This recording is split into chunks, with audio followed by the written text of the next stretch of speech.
So welcome to our session, the Customer Journey Excellence, Perfecting the Project Handoff. This session is going to be geared mostly towards VARs or partners. Now, if you are an end user of acuMatica, you are still welcome to stay, of course. This just will be, I think Megan disappeared. Hold on. She's crucial to this. Hang on one second. Let me just make sure she's coming back. I apologize here. There we are. Awesome. Okay, no worries. So like I was saying, if you're an end user of acuMatica, you are more than welcome to hang out with us. No problem. This session just might not give you all of the meat and potatoes that are going to be beneficial for you. So with that, let me go ahead and get this going. So it's nice to meet you. My name is Kayla. I am the Sales and Customer Success Manager at Klear Systems. Klear Systems is an acuMatica VAR located in Irvine, California, but I am currently melting in Houston, Texas. And I am Meagan Bobb. I am Project Manager, just a little bit outside of Irvine. I'm in Riverside, and currently we don't have any smoke in the air with all of our California fires. Hooray. That's a win. So why are we here right now? I have 15 plus years of experience in customer relationship roles. Megan has over a decade in project management experience. And we've both implemented and ran successful CSM and PM programs at various organizations, including Klear Systems. Okay, so what are we going to learn here today? First, we're going to go through a step-by-step process for the handoff between the project manager and your CSM. Next, we want to know how to collaborate to ensure a positive customer journey. And lastly, we want to review the importance of teamwork, visibility, and the accountability across all departments. So today we're going to do that by going over current customer sentiments, give you a little trick or tool to help gather your current customer sentiment, go over all of the various goals that each active participant has, and then go through a customer journey, how we can work together through that customer journey, and what a full transition looks like. Now, this session is being moderated, so if you have any questions, feel free to put them in the chat as we go through. Otherwise, we can always hang on till the very end as well and help you answer those questions. All right.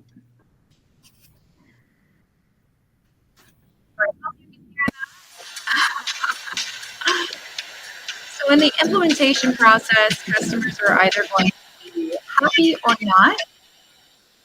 So these are their stories. Now, how we get their stories is a little quiz that Megan's going to speak a little more on. Sure. So we want to understand, obviously, it's great if customers are happy. Definitely, we want to remedy a situation if the customer's not happy. So either case, we send out a survey, just a Google Forms, right? Just a quick and easy, give me a few answers to understand where they sit. We typically send this out maybe a month after go live. We want to understand, how did the overall implementation go? When did you feel that your business was no longer in transition to acuMatica, but that your users felt comfortable and capable in the system? Who was your primary contact? Did you even know after you went live, right? There seems to be a lot of care during implementation. And then, we don't want to leave them out there all alone to fend for themselves, right? So we'll send out this survey just to get a better understanding of where they sit. Okay, so poll time. So what we're going to do is open up 4 different poll questions. And what we would like you to do in these poll questions is think about your current customer base. And what would the average response be, if you're being totally honest with yourself, with these specific questions? So let me just switch back over to, here.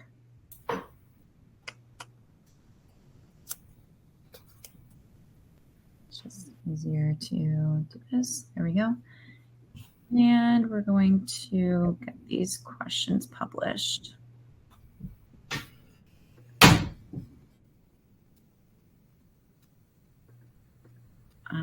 They are drafts, so I I've got a couple that I can drop out. Yeah, it's not showcasing how we can do that. Okay, so let's start with that one. Let's see. So the first question was, how do you feel like your go live transition went? The answers could be great, good, meh, bad, terrible. Meagan, you should be seeing those responses. And just a reminder, I'm here too, Kayle, because I wasn't sure if you're having issues, but I see them posted now. But the poll questions are in your chat. So it's the second tab if you're trying to find them for the audience. Thank you, Liz. Thank you. Yep. Okay, so it looks like we do have a few answers coming in. I've got 5 so far. Okay, let's see. So let's go with this. After go live, did you know who your primary contacts were when you needed support? So 60% said yes, 40%, 33% said no. Okay. So there's one. And how do you feel the go live transition went? 71% said good. 28% said great. Amazing. Wow. Awesome. It's really good results, guys. Yeah. So we're going to go ahead and say that this is the next one. How do you feel like your implementation process went? And again, this is not how you as an end, or as a VAR thought it went. This is how you believe, if you're being honest with yourself, how your clients would feel that it went.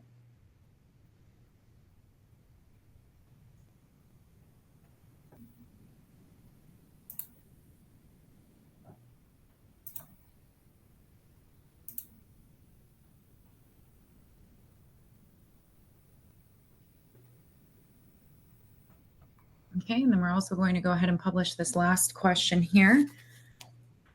The last question would be, when did you feel that your business was no longer in transition to acuMatica, but users felt comfortable and capable in the system?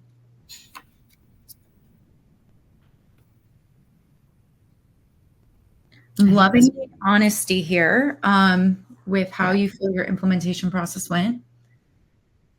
We have about 42% saying good, 25 saying great, 14 saying terrible, and 29% saying meh. So that's very honest, and that's great because that gives us somewhere where we can start, right? All right. And it looks like most of our attendees feel that their clients take about 2 months to feel comfortable and capable in the system. That's what we're seeing here. That's good. Sounds about right. Yeah. acuMatica is a big system. It takes a while to settle in, right? Absolutely. So awesome. Thank you so much for giving us that that look and for being honest in those responses as well. So let's see, now that we know where we're at, where can we go, right? And the way that we can say where we want to go is because we have to look at all of our goals. Okay, perfect. So project manager, the goals from my perspective really are going to be about clear communication about the project as is at its entirety, right? I want to have clear communication with my team, certainly with the customer. And then with any PM role, always what we want to look at is the project on time or is it on budget? So obviously this is during the implementation. We typically have a cadence every week. We have a project status meeting with our client. We use a project plan. We update it with the customer seeing it. So therefore we have the visual and we have a written documentation of where we're at in the project plan. At any given point in time, we can see if we are on time to meet our estimated go live date. Or we can see if we've been pushing, deliverables back and now we're going to be delayed by a month or 2 months or something like that, right? Then we give the customer the opportunity to make adjustments, right? Same thing with on budget. This is verbally communicated during our meeting, but it's also in writing that the client can access at any given time. Certainly this is important for project sponsors, right? They always want to see, are we on budget? and then of course on time. So then after go live, it's also still about clear communication. But in this way, it's slightly different. So we do have, similar to the project plan, it is a written document. However, we're covering support tickets, support topics, things like that. We still meet weekly. So we have our verbal and our written communication. And the highlights here are going to be that clear support and the clear direction moving forward after go live. Awesome. And the CSM goals are very similar, as they're bookended with that same clear communication and clear direction. This just looks a little bit different in the context of which these goals are in. So the clear communication and clear understanding and insight is, unlike the project managers, most of their communication is going to be with that end client. The CSM is going to have clear communication during the implementation, not with the client, but with the project manager. And this is so that the CSM can have that clear understanding and insight to any pitfalls that have potentially happened during implementation, any relationship red flags that are coming up with the client, such as, maybe their CFO has changed 4 different times, and that's posing an issue. Maybe our implementation team dropped the ball on one little thing, and that has exploded now into a larger issue. And so the CSM needs to know these things and this background and this history so that we can actively and accurately step into the relationship leader position once the client is live. After go live, that's again when we step into that position and take ownership of that relationship, but we still have that consistent cadence, not only with the customer, but also with the project manager, which we'll showcase in a little bit here. And what this does is it gives everyone a clear and aligned direction of where we need to go with this relationship, but also where the customer roadmap is as well, and how they expect to grow and change within the system. Right. And so from there, obviously we cover the project manager goals, the customer success manager goals. Those are all important to the customer, but the customer has a few of their own goals, right, that we need to be mindful of. So obviously the customer wants to see the return on the investment of their implementation and the licensing for acuMatica. They want to see the gained operational efficiency and ease that most of us promise in the sales process. During this entire process, they need to maintain that company buy-in. So this is from their executive team, the sponsors, as well as their management team and the end users. And certainly, most importantly, I think, for us as partners, our customers need to find value in the partner and the software. And so all of these goals can be mapped out with the customer journey. So this is a visual of how Klear Systems defines their customer journey. Now, you are more than welcome to use this as a template, take what works for your organization, shift what doesn't. We just ask that you don't directly copy it, of course. But this is going to give you a pretty good understanding of the way we look at it. So we divide our customer journey into 4 different segments: onboarding, early engagement, infancy, and loyalty. You can see the green pieces under these segments are touch points.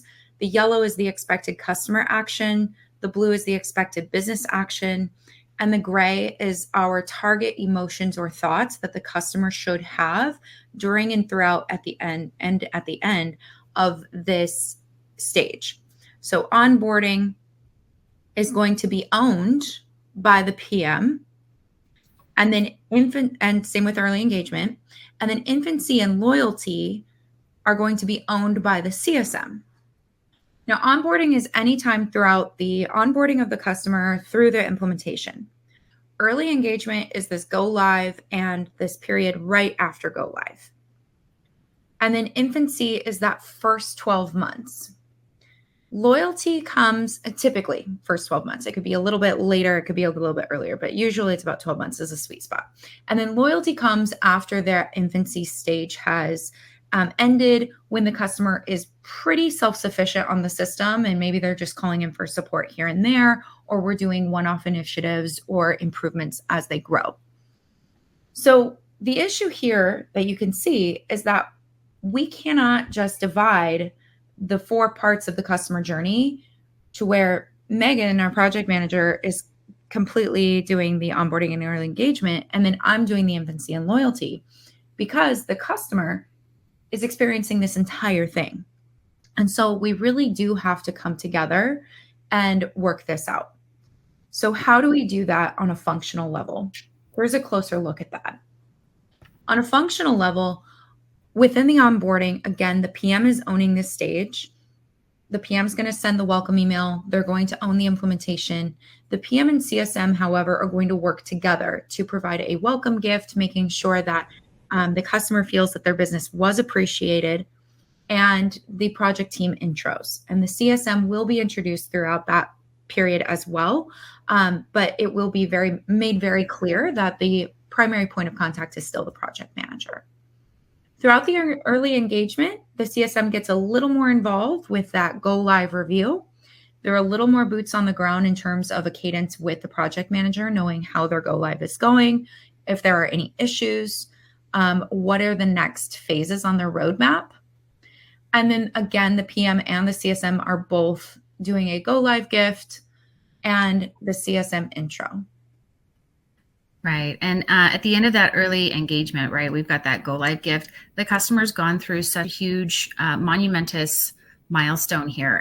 And we really have found that it's, it's really warming and it's really exciting for the customer just to get a gift, to get a note, something to celebrate all the work that they've gone through, right? So at the end of that early engagement, for them to feel taken care of and excited about their future, not only with acumatica as their company grows, but also, excited about this partnership.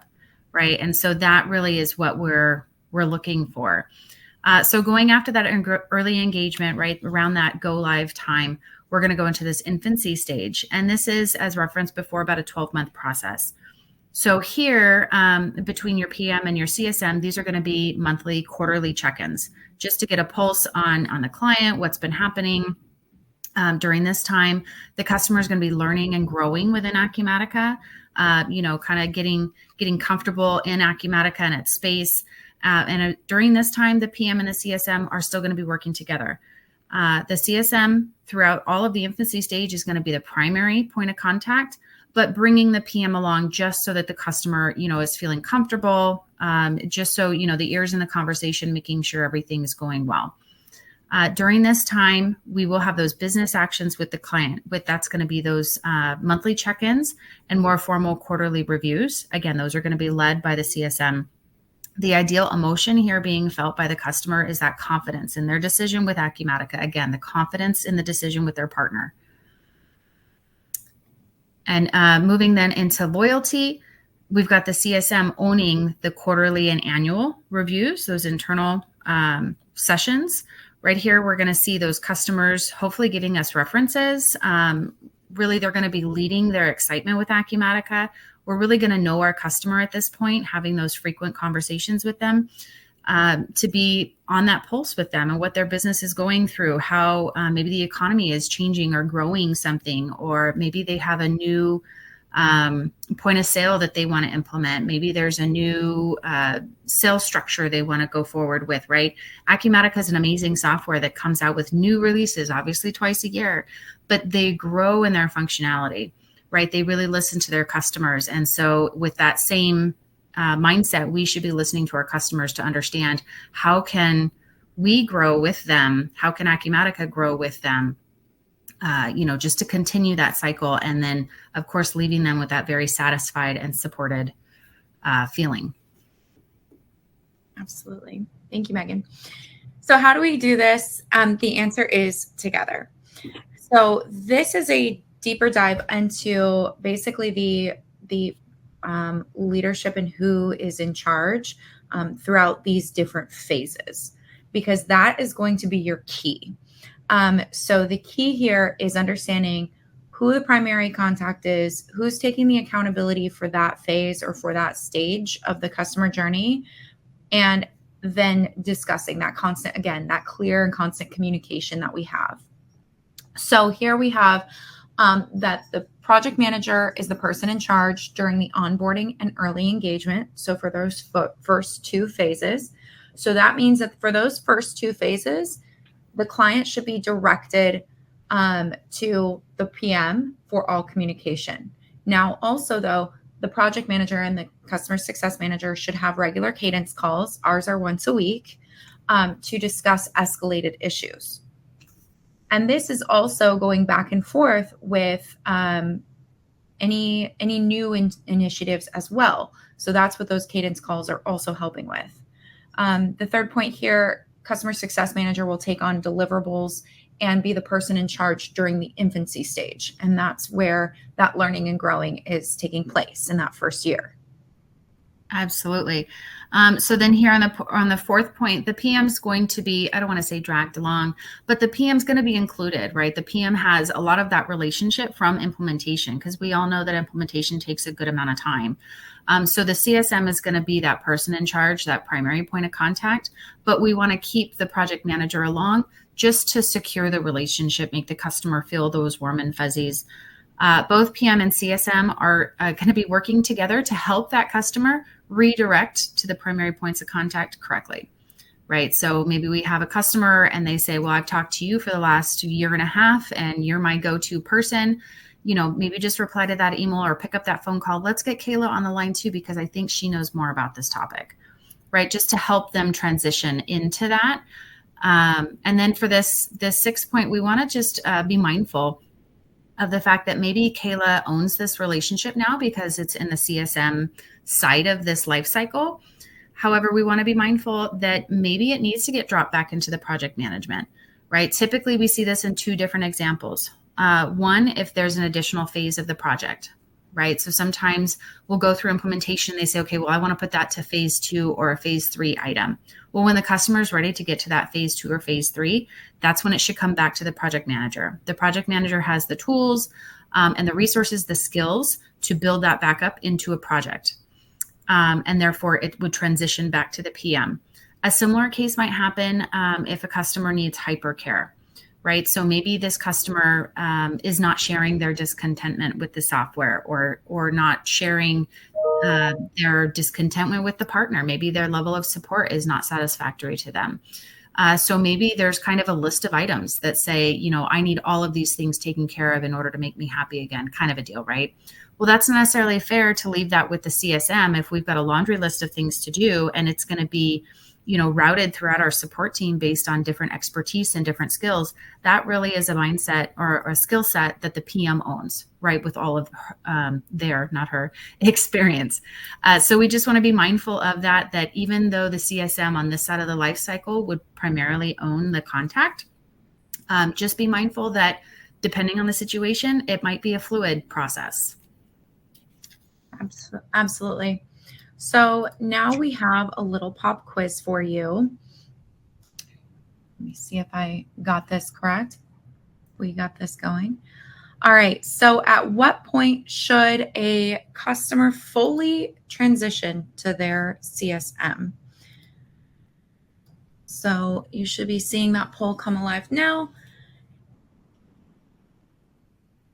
And go ahead and put your best answer.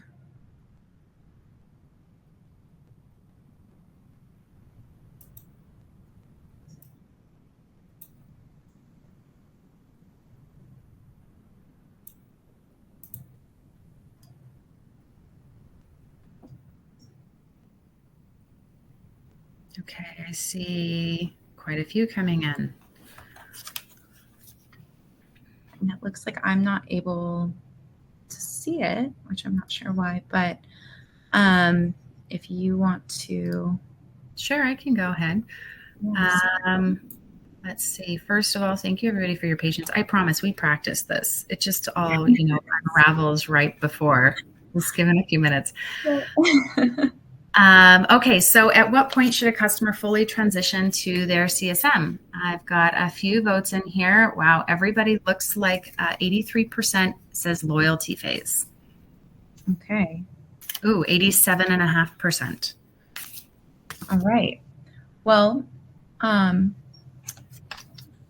hate to do this to you, but it was kind of a trick question because the answer is So kind of as we were just stating, this really is a continuous transition, right? Because the old adage is if your business is not growing, then it's dying. So we can kind of look at this relationship with your client. We have a powerful software like acumatica, right? We know how wonderful it is, and we do a great job of sharing that with our clients. That being said, we should always have that growing relationship with our customers too. Whether it's implementing a new phase because they have a new sales process, or they have a new manufacturing line, or they open a new facility, right? Distribution, all these different things. If they're growing and changing, we should be assisting with that. If we really are not hearing from them, that should almost give you a red flag. Like, what's going on? Maybe it's their business. Maybe it's something specifically related to that. But maybe it's not. Maybe, like saying before, like maybe they're just unhappy about something and they just don't want to be mean. They don't want to tell us. Right. So we always want to be mindful that this should be, kind of a cyclical process. Maybe not with a beginning and an end, but with just different transitions in between. Absolutely. And the CSM does obviously own those sentiments when, maybe they're not happy with something, but going back to what Meagan was saying, the old adage of if something's not growing, it's dying. You should be having recurring or new projects with your current clients. And so the CSM is not going to be able to manage those and the other customer relationships well. The CSM, there's no way that one person can take all that on. And that's why you really do have to kick the ball back and forth a little bit once you're deep into that customer journey. So all of that to say, the key takeaway here is that teamwork makes the dream work.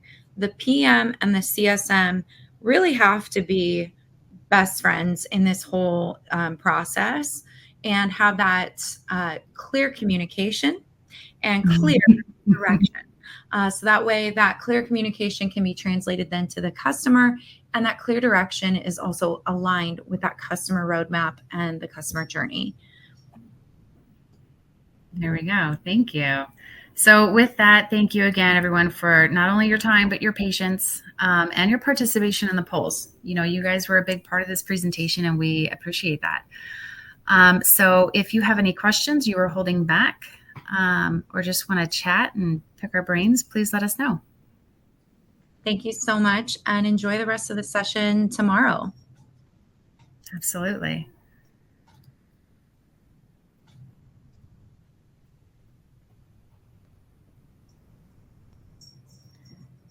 Johnny, nice to see you as well.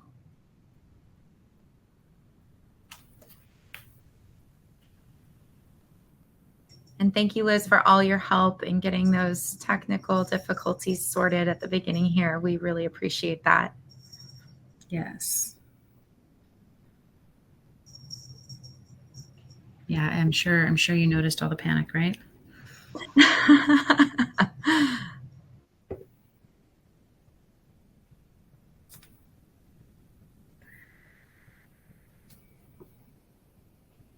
All the claps. Thanks, everybody. Yes, thank you.